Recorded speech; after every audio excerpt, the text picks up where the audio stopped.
Hello and good morning ma'am कुइरबगी मतुंगदा ngасidi खोलागी views से मैम दसु share तौजगे कुइरे सु उगिदब समाइना उरक्तब से को अदुम अयुं ngantadagadi yengbada yamna nungai yamna ingna chikna ado khatanga thengdaragadi ma'am ban se mi na piktan doini haidi dum tawan manang na mi chathok chachin gi lang ya ba kwa ado hujik se ayu ki pung taruk makhai gi matam adwai da ne bai se morning walk loiraga dum phammi ne ba mathak ta oina chatle chatpham do leitra banina sidadi adu da loba video ni ado ma'am ngasi se ise oriental bazar chaki aina khali ni ko ngasi di dum Meitei gi hinjang napi sing do du da marang kai na phang banina du da leiru gi aina thoi ni ise ayukta walking exercise loiraga amka mu cha thak loiraga thoi ni duna yamna masak kasal loire pura loisan baga nang dare phajana adu hujik se pung ni pan tare ko ngan na chatragadi phang de ba du gi bazar do adu tawan manunga se ayu ko ribana jam bhiro idre ayuk sidi haure ma'am बाजार से report ma'am से ubada ngaudane ekdam leibham khangdabagi wani kwa akhoi adagi bazar na phangbadusu phangine adusu Meitei gi ikai thabi kai kradi sidana phange ko adadi phangde dana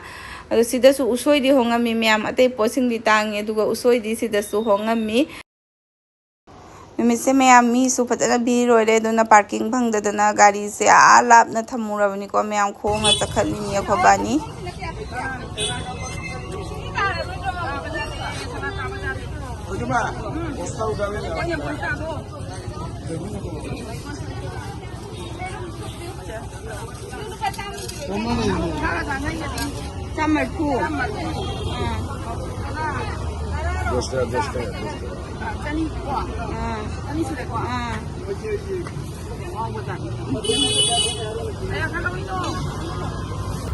लोइना हले ma'am बाजार से मुट पना सिचिगा दुम थम्मो पोदम पोथांगले मकन्ना पोथांगले कन्ना बाजार से पदा समाइना मी अचौबा पुबसे कानै यामना पोथांगबा आई थोमतना ओइदि थांगमरोयबा भ्रिम ममा पुबै कानारे दाम गाड़ी से पार्किंग लेते तो इसे हूँ थोड़ो लोइना थोकले मैम बाजार लोइना थोकले को मैम को कंगाम लो मी खुदिन से हागी दुकान मसा ममो खकले दुदा को Meitei do mi pra omsan दरने क्या तो कौन ममन हंग बगा से खाकुई चंगी मोसु खुमक पदा अदो मैम अखोई से हजे जानिंगन से चके तविनी को असगी ओरिएंटल बाजार से लोइरगा जानिंगन से चतुइसना जाइं हंग तेकपा करी क्रा लैरुगे दुइदि की होम सु लैगे को दुगगी की होम दुना अखोगी फुलटोर संगी की होम हाउबदो ओयबा दु लैरुगे दुदगी जाइं हंग लैगे जाइं हंग तेकपा सिदा लैहौदे दुइदि सिंग लैगे को लैबा चके हजे दोमदम जंगमिनासी की होम लैरुगे मैम सिदा लैरे की होम मेला दो लैगे आदे इसगना फजेयबा की होम से आदा की होम जे दुगाम फजदे लैगे फोटो करी दीदी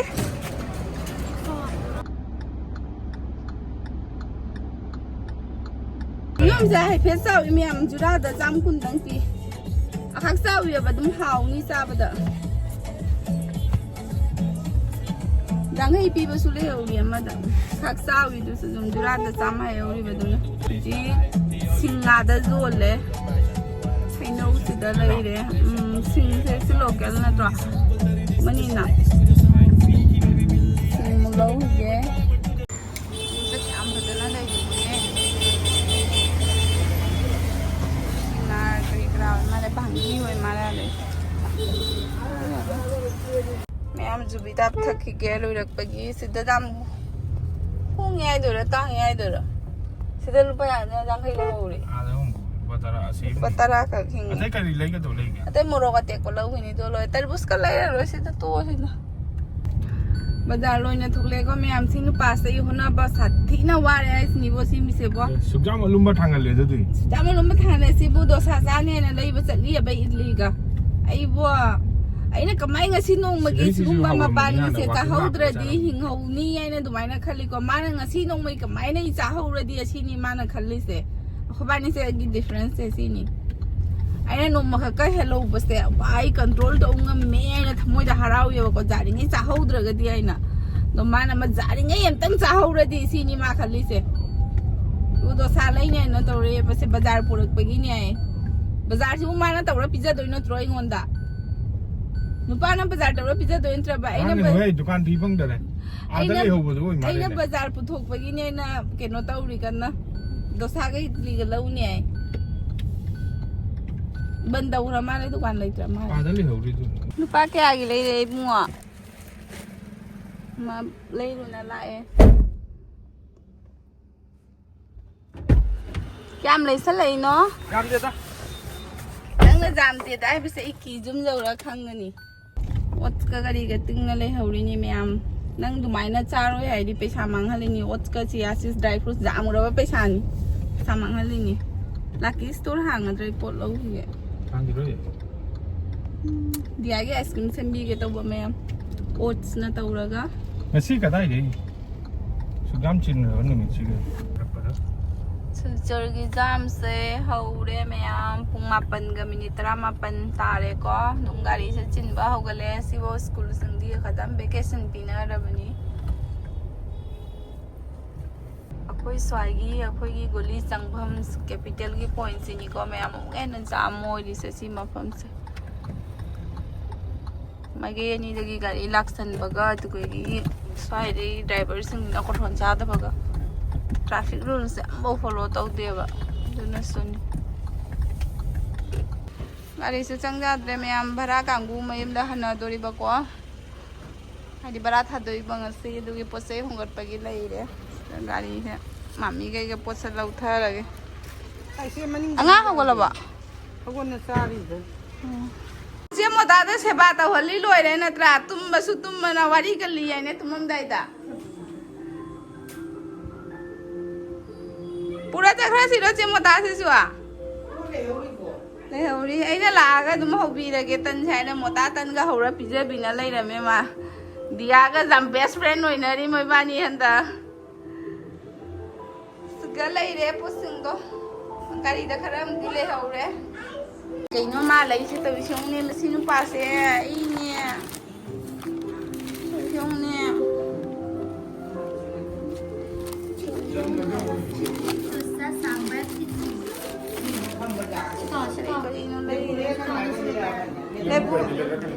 मरी खतनी ना मोना पड़े जुदे ना लेरे मैम आई पोते सिंगदो लेबू से रुपा जांखेगी नी स्क्वाश फुल रुपा मरफू पीने असंग से जुंगी मोगी केनो असंग मो ओय मारे जुंगी फंगई काई थबी रुपा चाम हरी बोब से अहुम दा जांखै लहो सिसी नार से रुपा कुन पी लाई कट पैने ले रेने केजी द मरफू का आइने हुंबू का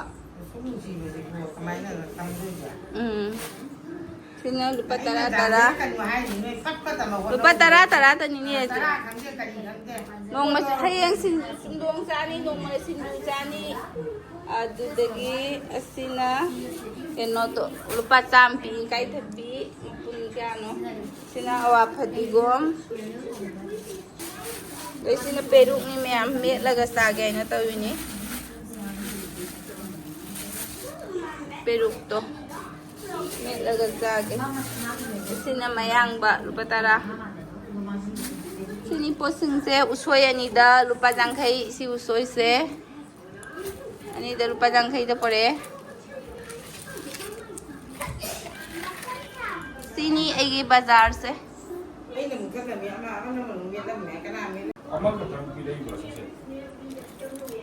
चलगा हाय सोना दो 70 140 एक्स्ट्रा ला होरा चलगा हाय सोना दो जा चलू ना गाड़ी पैसा पामुद्रने इतली लोग थोकाय रे मैम अदो ना दोसा क्या का हाय गया थोकाय रे मांगोंदा चालो रे सकेरा लेगद्रा दुकान दो सी इडली से अहुम का हायरगा अहुम की पैसा लहौरगा मांगोंदा अनी खतन पीरी है अमा खतन प्लेट अमतन पीरी है पैसा दी अहुम की लहौरे है ꯑꯩꯒꯤ ꯍꯤꯟꯖꯥꯡꯁꯦ ꯃꯌꯥꯝꯁꯤꯗ ꯂꯩꯔꯦ ꯕꯖꯥꯔꯗꯩ ꯇꯧꯔꯛꯄ ꯄꯣꯠ ꯆꯩꯁꯤꯡꯗꯣ ꯉꯥꯛꯇꯅꯤꯀꯣ ꯁꯤꯗ ꯎꯁꯣꯏ ꯏꯔꯣꯟꯕ ꯑꯗꯩꯗꯤ ꯁꯤꯅ ꯉꯥꯅꯝ ꯁ꯭ꯄꯦꯁꯦꯂꯤꯁ ꯑꯩꯈꯣꯏ ꯃꯥꯃꯤꯒꯤꯅꯤ ꯃꯥꯃꯤ ꯉꯥꯅꯝ ꯅꯝꯕ ꯌꯥꯝꯅ ꯍꯩꯌꯦꯕꯀꯣ ꯉꯥꯅꯝꯁꯦ ꯑꯗꯣ ꯃꯥꯃꯤꯅ ꯑꯣꯏꯅ ꯇꯧꯋꯤꯅꯤ ꯁꯤꯁꯦ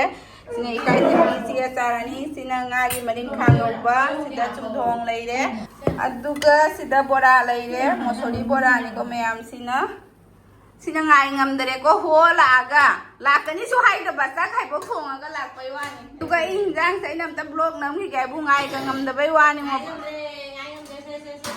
sinju ho nganam nam yai duga lae khamra duga sisu mayum ka handre ngai ngamdre kham khai do na hinjang ka se moi bani na pangkhai ta khai do khare oi na blog anta la ho ge ni ai kai ba ngai ngamde ni je sa ku di thenge ba meam kang sa lu bai phiron kai class na khona na tau bada su do sim ga na pura ngai ngamdre gi cha hinjang ge habum ga khang da ra khang de ngati sa ra hai ro hau yau te do bro cái nhang nang chai hả bữa ra lâu rồi bà nang sạc cho giảm mình liệt tôi lối sạc sẽ lấy về mà lên ngâm từ từ nè giảm thì nó hậu rồi thế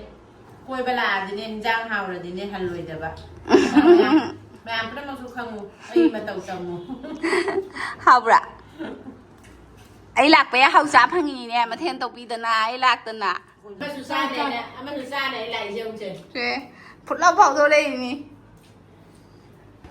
chắc chắn rồi cái mèo ngasi se suji gi kata nim ki hau ge na ko amta try tawraga yenge maida gi du chaning de na ko du gi aina ta try taw ge ngasi se aina honari ni ado suji se hana ta khai re mèo suji se apau ba dunia bai gi se akupa do re di tak traga su ya ga da ni do apau ba ni na ta khai re ado gi sama ga du gi thum khara ga hapaga phadana thit le ko mèo suji se thit pa di khatang wai adu ga yam thit pe di mathau tai ma se thitlaga mondhare iyaba doi samaina phajana thitlaga mathakdagi thau teiraga kupsallaga thame ko meyam aduga nahak tummure tum hogalaga meyam saksa mai mi ka sai pom me phajana tungare meyam tak jumda lakpada tumbadi nungai re phajana weather si su nong churi su tawrabani na kwa ado aise meyam tum hogalakpagi haidi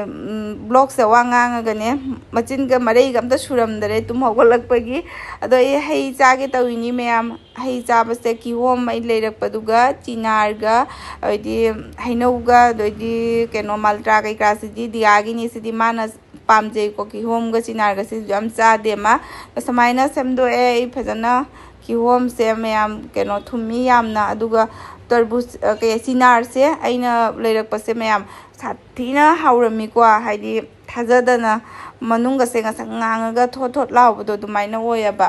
दुगा मल्ट्रागा हे मौसुमीगा हैनौगा सिदी दियागी ओइना हाना लौथोक पिरनी सिसे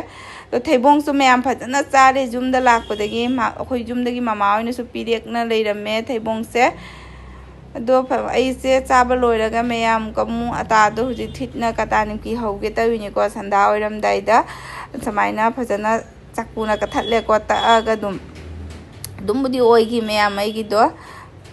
phajana keno tawraga thau do yamdre meyam ai se thau yamade mung hena kam khat ka dani abakwa adu su dum kam khat ki jam ma keno oidra su sida leire ai gi final do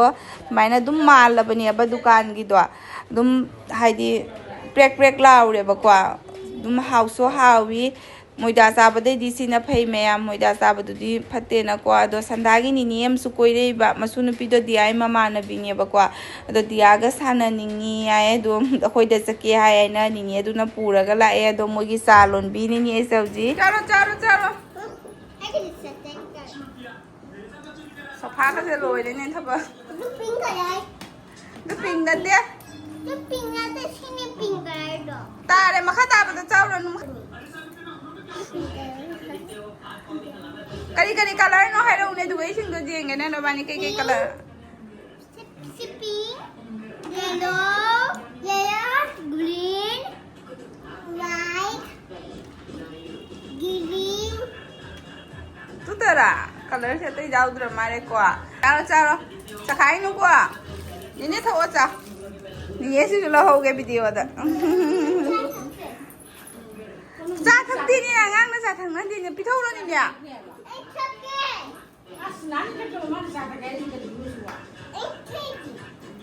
Purke कापते पुरके नंग सरो तनी सादी चा थकती है कोई good girl नहीं ना पापा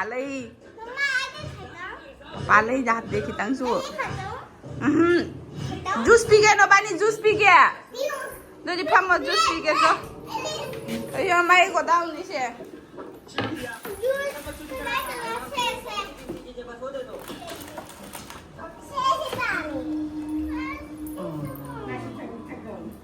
पिठोखरा मचा दु माउन दे से लौरो माइ सिना चा जाम जाविनी माइ से लौरो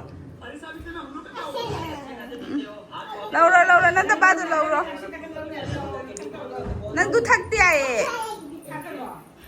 थकप्रो सिलों थंदरी सिकना लोंजन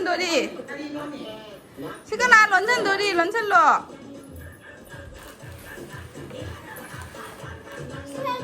माइ गो दाउ नि सिसे मचे जाउद्रा कापते है दौरा कापते है बिगे कापते हो रे नि से सो है रखे सो फमुरो चो न बानी म फम्मा म पिरो नंदु सो आ चो फम्मा म है रखे